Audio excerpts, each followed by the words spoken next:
ಮಹದೇವಪುರ ಕ್ಷೇತ್ರದ ಬೆಳ್ಳಂದೂರು ಕೆರೆ ಅಂಗಳದಲ್ಲಿ ಅರಣ್ಯ ಇಲಾಖೆ ಮಿಡಿತ ಫೌಂಡೇಶನ್ ಹಾಗೂ ಜೈ ಭೀಮ್ ಸ್ವಾಭಿಮಾನಿ ಮಹಿಳಾ ಸಂಘದ ವತಿಯಿಂದ ಗಿಡ ನೆಡುವ ಕಾರ್ಯಕ್ರಮವನ್ನು ಯಶಸ್ವಿಯಾಗಿ ಮಾಡಲಾಯಿತು.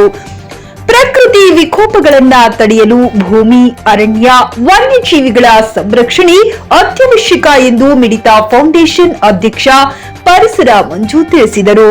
ಭೂಮಿ, ಅರಣ್ಯ, ವನ್ಯಜೀವಿಗಳ ನಾಶದಿಂದ ಪರಿಸರಕ್ಕೆ ಮಾರಕ ಎದುರಾಗಿದೆ. ಅದರಿಂದ ಪರಿಸರ ಉಳಿಸಿ ಬೆಳೆಸುವುದು ಅತಿ ಮುಖ್ಯ ಎಂದು ನುಡಿದರು. ಈ ಸಂದರ್ಭದಲ್ಲಿ ಬಿಬಿಎಂಪಿ ಅರಣ್ಯ ಘಟಕದ ಸಿಬ್ಬಂದಿ ಶೇಖರ್, ಶಿವರಾಜ್, ಚಿತ್ರ ನಿರ್ದೇಶಕ ಕ್ರಿಶ್ ರಂಗಸ್ವಾಮಿ, ಸಾಹಿತಿ ಲಕ್ಷ್ಮೀನಾರಾಯಣ, ಸಂಸ್ಥೆಯ ಸೌಮ್ಯ, ಪವಾರ್, ಪ್ರಕೃತಿ, ಸಂತೋಷ್, ಹೇಮಾಶ್ರೀ, ಶ್ರೀನಿವಾಸುಲು ಮತ್ತು ಮಹಿಳಾ ಸಂಘದ ಅಧ್ಯಕ್ಷೆ ರತ್ನಮ್ಮ, ಶೋಭಾ, ಭಾಗ್ಯ, ರಾಧಮ್ಮ, ಪದ್ಮಲತಾ ಉಪಸ್ಥಿತರಿದ್ದರು. Bureau report Abid Khan, news 24 Kannada, Bengaluru. ಎಲ್ರಿಗೂ ನಮಸ್ಕಾರ.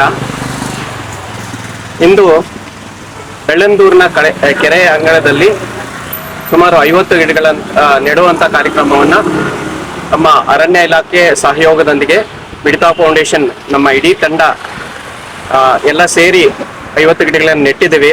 ಇದೇ ಥರ ಎಲ್ಲರೂ ಖಾಲಿ ಇರುವ ಜಾಗದಲ್ಲಿ ಗಿಡಗಳನ್ನು ಇಟ್ಟು ಮರಗಳನ್ನಾಗಿ ಮಾಡಬೇಕು ಅಂತ ಕೇಳ್ಕೊತೀನಿ. ನಮಸ್ಕಾರ. ಏನಂದ್ರೆ ಇವತ್ತಿನ ದಿನ ನಮ್ಮ ಕೇರಳ ವಯನಾಡಲ್ಲಿ ನಾವೆಲ್ಲ ನೋಡಿರ್ಬೋದು, ಪರಿಸರ ವಿಕೋಪದಿಂದ ಬೆಟ್ಟ ಗುಡ್ಡಗಳೆಲ್ಲ ಕುಸಿತಾ ಇದ್ದಾವೆ, ಭೂಮಿ ಬಾಯಿ ಬಿಟ್ಟುಕೊಳ್ತಾ ಇದೆ. ಇವತ್ತು ಅಂತ ಪರಿಸ್ಥಿತಿಗೆ ಕಾರಣ ಯಾರಪ್ಪ ಅಂದ್ರೆ ಅದಕ್ಕೆ ಮೂಲ ಕಾರಣ ಯಾರಲ್ಲ, ಮನುಷ್ಯರೇ. ನಾವು ಇವತ್ತು ಅಭಿವೃದ್ಧಿ ಅಂತ ಹೇಳಿ ಇವತ್ತು ಭೂಮಿಗೆ ಇಲ್ಲ ಸಲ್ಲದ ನೋವನ್ನ ಕೊಡ್ತಾ ಇದ್ದೀವಿ. ಇವತ್ತು ಕಾರ್ಖಾನೆಗಳನ್ನ ಹೆಚ್ಚಾಗಿ ಸ್ಥಾಪಿಸಿ ಮಾಲಿನ್ಯವನ್ನು ಹೆಚ್ಚು ಮಾಡ್ತಾ ಇದ್ದೀವಿ.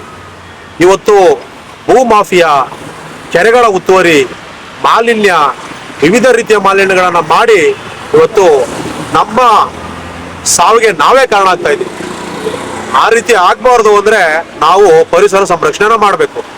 ಇವತ್ತು ಅರಣ್ಯಗಳಿಲ್ಲ, ಸರಿಯಾದ ಅರಣ್ಯಗಳಿಲ್ಲ, ಅರಣ್ಯಗಳನ್ನ ನಾಶ ಮಾಡಿದ್ದಾರೆ, ಅರಣ್ಯಗಳ ಒತ್ತುವರಿ ಮಾಡಿದ್ದಾರೆ, ಪ್ರಾಣಿಗಳನ್ನ ನಾಶ ಮಾಡ್ತಾ ಇದ್ದಾರೆ. ಹಾಗಾಗಿ ನಾವು ಮನವಿ ಮಾಡೋದಿಷ್ಟೇ, ದಯಮಾಡಿ ಗಿಡ ಮರಗಳನ್ನ ಹೆಚ್ಚಾಗಿ ಬೆಳೆಸಿ ಕಾಡು, ಅರಣ್ಯ ಎಲ್ಲ ಉಳಿದ್ರೆ ಮಾತ್ರ ನಾವು ಇರಕ್ಕೆ ಸಾಧ್ಯ ಅನ್ನೋದನ್ನ ಅರ್ಥ ಮಾಡ್ಕೊಂಡು ಇವತ್ತು ಬೆಳ್ಳಂದೂರು ಕೆರೆ ಅಂಗಳದಲ್ಲಿ ಅರಣ್ಯ ಇಲಾಖೆಯ ಸಹಯೋಗದಲ್ಲಿ ಮಿಡಿತ ಫೌಂಡೇಶನ್, ಜೈ ಭೀಮ್ ಮಹಿಳಾ ಸ್ವಾಭಿಮಾನಿ ಸಂಘದ ಸಹಯೋಗದಲ್ಲಿ ಇವತ್ತು ಸುಮಾರು 50 ಗಿಡಗಳನ್ನು ನೆಡೋಕ್ಕೆ ಒಂದು ಕಾರ್ಯಕ್ರಮ ಇಟ್ಕೊಂಡಿದ್ವು. ಹಾಗಾಗಿ ಈ ಕಾರ್ಯಕ್ರಮದಲ್ಲಿ ಎಲ್ಲ ಸಂಸ್ಥೆಯ ಪದಾಧಿಕಾರಿಗಳು, ಪರಿಸರ ಪ್ರೇಮಿಗಳು, ಇಲಾಖೆಯ ಸಿಬ್ಬಂದಿಗಳು ಕೂಡ ಭಾಗವಹಿಸಿದ್ರು. ಅವತ್ತು ಈ ಕೆರೆ ಅಂಗಳದಲ್ಲಿ ಗಿಡಗಳು ನೆಟ್ಟಿದ್ದೀವಿ. ಮುಂದಿನ ದಿನಗಳಲ್ಲಿ ಇನ್ನೂ ಹೆಚ್ಚಿನ ಗಿಡಗಳನ್ನು ನೆಡುವಂಥದ್ದು ಇದೆ. ಅದಕ್ಕೆ ಸಾರ್ವಜನಿಕರು, ಸ್ಥಳೀಯರು, ವಿವಿಧ ಇಲಾಖೆಯ ಅಧಿಕಾರಿಗಳು ಕೂಡ ಸಹಕಾರ ನೀಡಬೇಕು. ಮತ್ತೆ ಎಲ್ಲೆಲ್ಲಿ ಖಾಲಿ ಜಾಗಗಳಿದೆ ಅಲ್ಲೆಲ್ಲಿ ಗಿಡಗಳನ್ನ ದಯವಿಟ್ಟು ನೆಡಿ, ಮರಗಳನ್ನ ರಕ್ಷಣೆ ಮಾಡಿ. ಮರಗಳನ್ನ ಉಳಿಸಿದ್ರೆ ಮಾತ್ರನೇ ಇವತ್ತು ನಾವು ಭೂಮಿ ಮೇಲೆ ಬದುಕಕ್ಕೆ ಸಾಧ್ಯ. ಇಷ್ಟು ಹೇಳಿ ನನ್ನ ಮಾತನ್ನ ಮುಗಿಸ್ತೀನಿ.